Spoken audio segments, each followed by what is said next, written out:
Hello, I'm James and welcome back to Black Dice Gaming. Today we're going to be doing some painting. We're going to be painting up these little guys. So these are the skeletons from Spellcrow, part of the Sheol-morg faction. And we're just going to go around and get these painted up in a sort of tabletop finish standard. So without further ado, let's get some paint out of these pots. So basically what we're going to be doing here is we're just going to be painting some skeleton horde. And we're just going to be literally going over pretty much everything.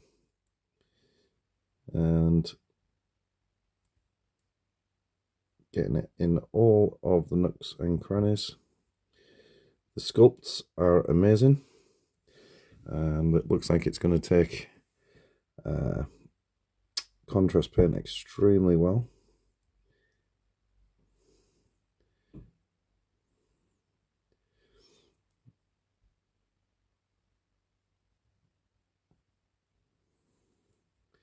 So we're just being careful, dotting it where it needs to be.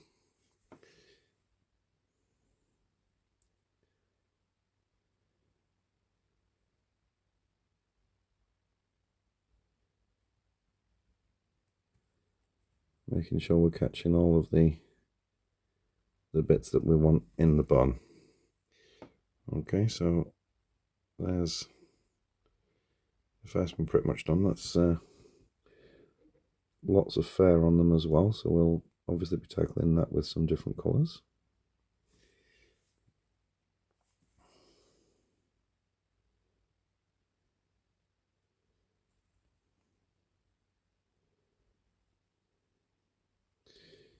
Now, just so you're 100% aware, my Skeleton Horde contrast paint has been pre-diluted 50-50 with contrast medium, and it just makes it run a lot smoother, so it's not quite as dark.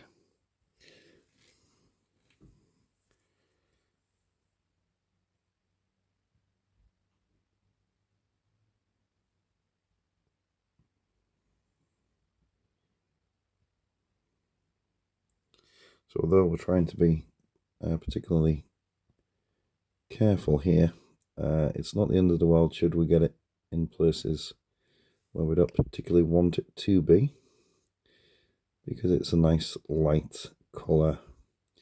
Most things are going to go over it anyway.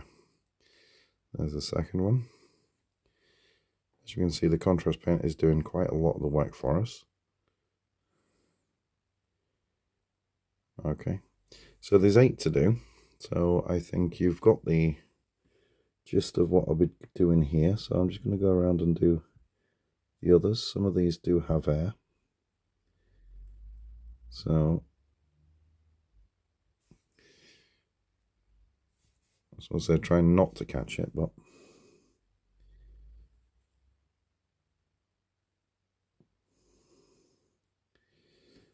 it's not the end of the world if we don't. Keep an eye out for legs as well, because some of them do have legs showing.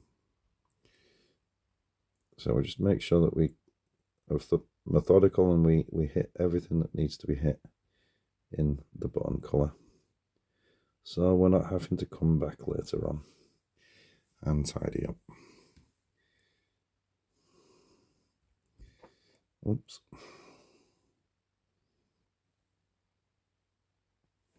Okay, so there you go, there's 3. That's pretty much how we're going to be doing it, so I shall move on and do the rest off camera. Okay, so with the skeleton horde contrast dry, I'm going to move on to the next colour, and that's going to be Gore Grunt of Fur, and we are going to use this on the furs to do exactly what it says on the tin.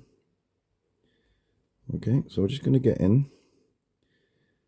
We're going to use it for the fur on the front and the back of the model, the fur along the top of the boots, and I think that's all the fur on the model actually. So I'm going to use it there, and there.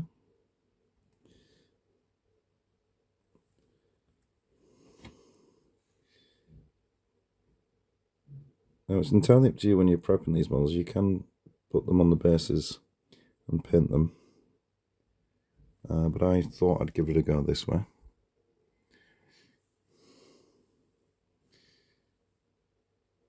You see there's quite a bit of the fur on it.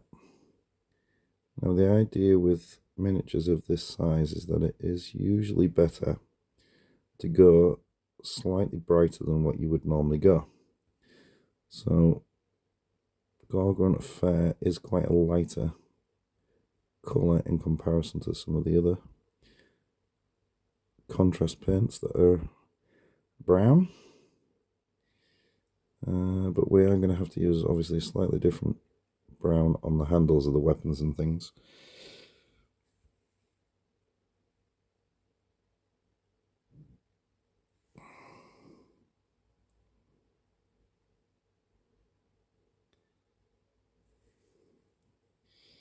Okay, so it's just a case of, like I said, take your time, go around the entire model.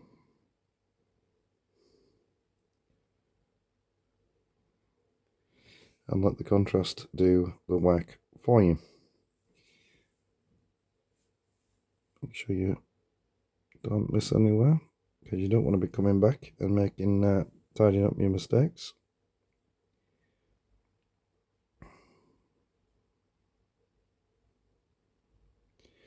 So this is quite a slow process, because we're just being as neat as we can. We don't want to affect the skin that we've already worked on. The bone that we've already worked on. So yeah, just go around the model and slap on the brown. Okay, I'll be back when I've caught up. So the next step is a nice simple step, and all we're going to do here is we're going to paint the boots. I'm just using Basilicanum Grey, because although I want them to almost be black, I don't want them to actually be black. Okay, so this is just a nice simple step. We're just going up to where we've been with the brown, and we're just going to paint in the rest with this Basilicanum Grey. Okay, so I'm not going to spend too much time showing you this step, as it is pretty simple, and I'll be back with the next step. Okay, so with the boots done, we've got 3 axe handles, and we're just going to paint these in, and I'm going to use Wildwood. It's a fair bit darker than the Gorgon Fair, so there's a definite difference between the two. But there it is there. So I'm just going to go around and do all the handles on the 3 axes. The other 2 is on the other sprue. So you got this one here and this one just here. Okay, so I'm going to go around and do those. I'll be back with the next step. Okay, so moving on to a little bit more detail now. We're going to be concentrating some red, just to give it all a much lighter look. So we're going to pick out the belts in the red. So let me just start with this one here. And for that, I'm using Mephiston red. Okay. You see, because of all the sort of natural colours we've used, the bone and the browns and the blacks, the red's going to stand out quite a lot.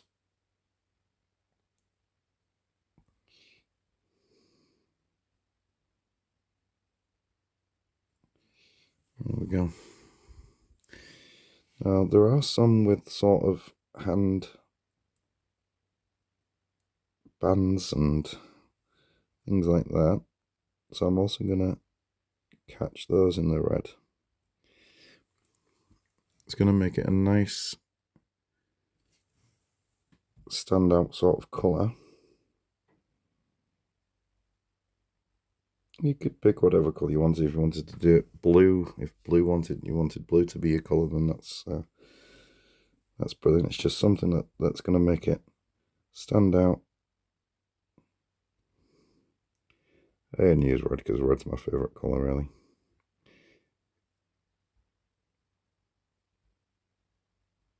And then we're going to leave in the buckle because we're going to do that metallic. But yeah, you can see what I've done there. I've just picked out the red on the belt. You see this one's got a little hand band there. Now you could probably do that in metallics, but I'm going to pick it out in the red. I'm going to try and find something on each of the models that I can pick out in the red. Most of them have belts that are pretty visible because of the way the arms are displayed.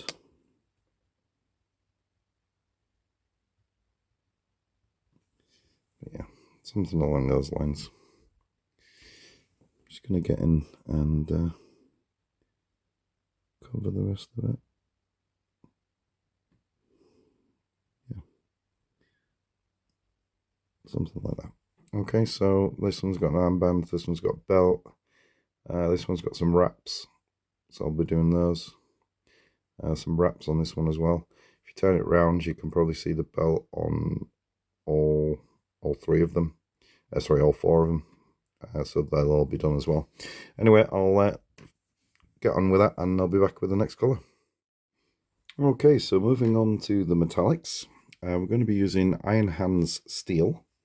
And we're just going to be painting all the swords and the axes and the belt buckles and anything else that requires a touch of metallic finish.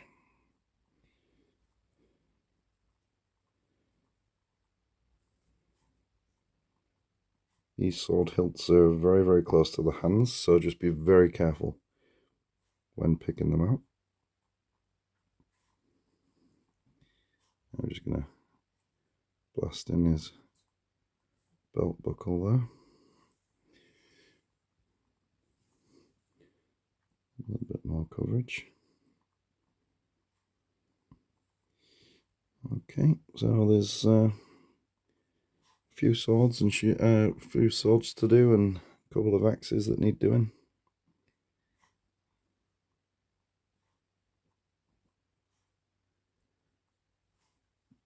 So it's a really straightforward, simple part of the process here.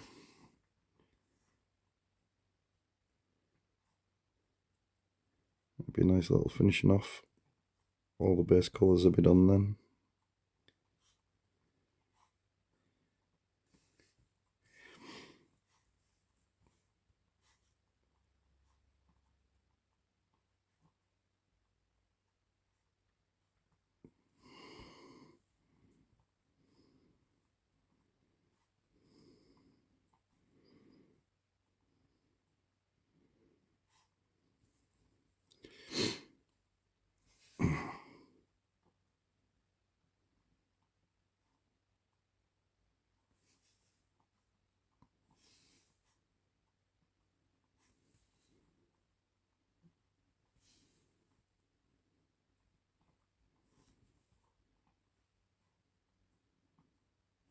So yeah, just taking our time, just going through the weapons and the belt buckles that are on show, and just picking out all the metallic areas.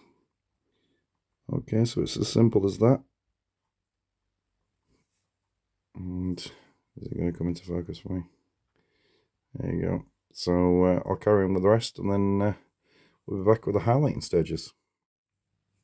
So there is just one more step before the highlights. So I'm just going to give the silver a bit of a null wash. And nothing over the top. We're just making sure that we only hit the silver just to give it a little bit of definition.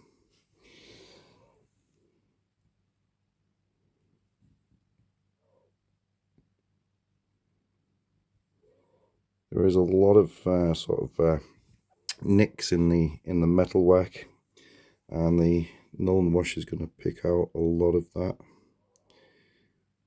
before we come in with a highlight.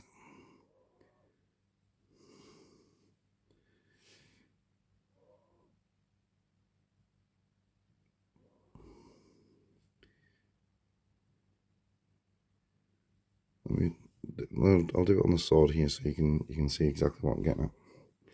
So we've got these swords here. Now, as you run you can see the chips, or at least I hope you can sort of see the chips that are evident within the metal. You guys, is that any better? Yeah, I think that's better. So you can see those little marks there. That's kind of what we're hoping to pick out with the Null Wash here. And okay, so I'm going to go around and do the rest of them. It's just a basic Null Wash on those. Come on. That's maybe a bit too close. I did do off camera. I did the hair on both of them. I did Margot's purple on the Mohawk and Gryph-hound orange on the long locks. But yeah, so I'll be back once I've done them all. We're going to move on to the highlighting stage now, and we're really going to just do sort of less is more on this sort of thing. Using Screaming Skull, we're just going to go and pick up sort of some of the bones, mainly on the head and the shoulders. We're just going to give it a very gentle sort of touch, just to create that sort of highlight that we'd be looking for. Nothing too over the top. The back of the hands, and you spin it round, you've got the back of the head and the shoulder blades.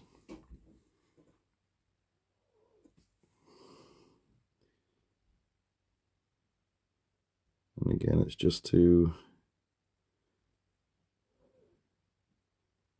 suggest a little element of highlight, nothing over the top. Okay, so you can compare that to the one next to it. You can see there's a small difference. And just build it up if you need to. Okay. Spin around. So yeah, we've just done the shoulder, top of its head. If you can sort of just get in between the eyes and on the bottom jaw as well, just like so, and it'll just make a little bit of difference.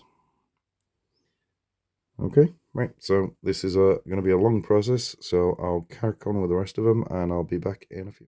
Okay, so with the bone done, we're going to work on the capes, the loincloths, and for that we're just going to do a really gentle dry brush.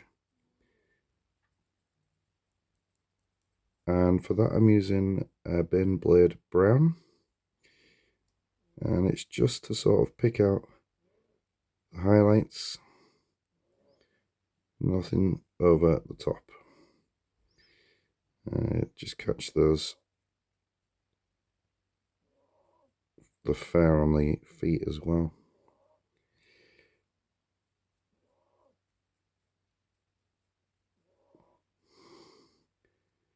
Just being extra careful not to get it anywhere else that we don't want it to be.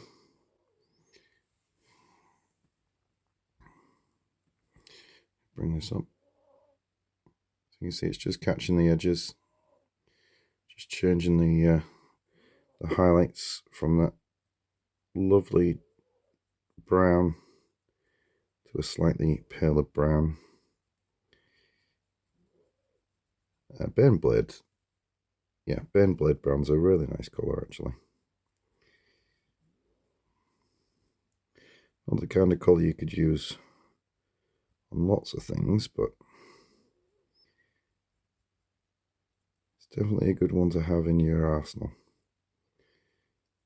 Okay, so yeah, you're going to get some sort of effect like this, and it just gives them a little bit more depth, a little bit more texture. Okay, I'm going to carry on with the other set of 4. So we've got 2 more highlights to go, The second to last is the red, and for that I'm going to be using Wild Rider Red. Now with this, we are literally just going to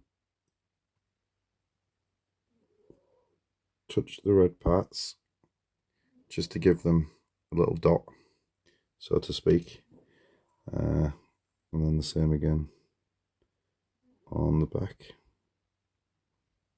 Okay, so it's just to sort of suggest the colour is two colours, a deeper and a lighter. On the belt we're going to do exactly the same. We're just going to get in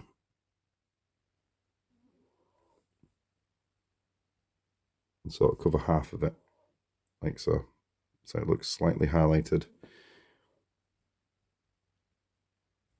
So it goes from a darker tone to a lighter tone. And you can do the same on the arms. And we're just going to work around everything in exactly the same way. Just giving it that little extra something.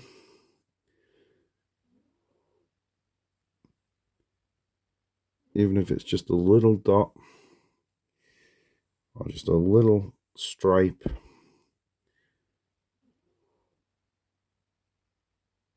There we go. Okay, so you can see the difference from the two that I've done there to the two that I haven't. And that's all we're going to do. We're just going to go in, put that Wild Rider Red in the other areas where the red was. Okay, and I'll be back in a few. So the last highlight we're going to be looking at is Stormhost Silver. And we're just going to be running that along the sort of edges of the swords and the axes. And it's just to give it, again, that little bit of definition. Okay. Just to make it stand out just that little bit more.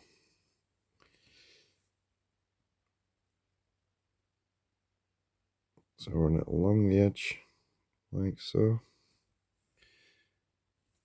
And then down the actual blade part.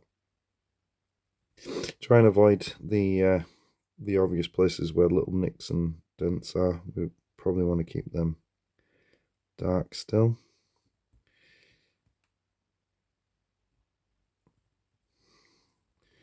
You can just pick out the hilt as well and the pommel.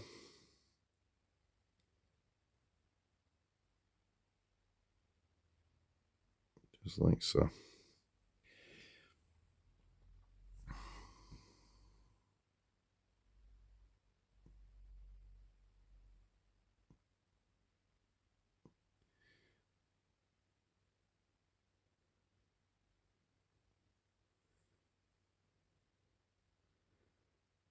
Okay, so there we go. We're just sort of picking out the raised areas on the swords.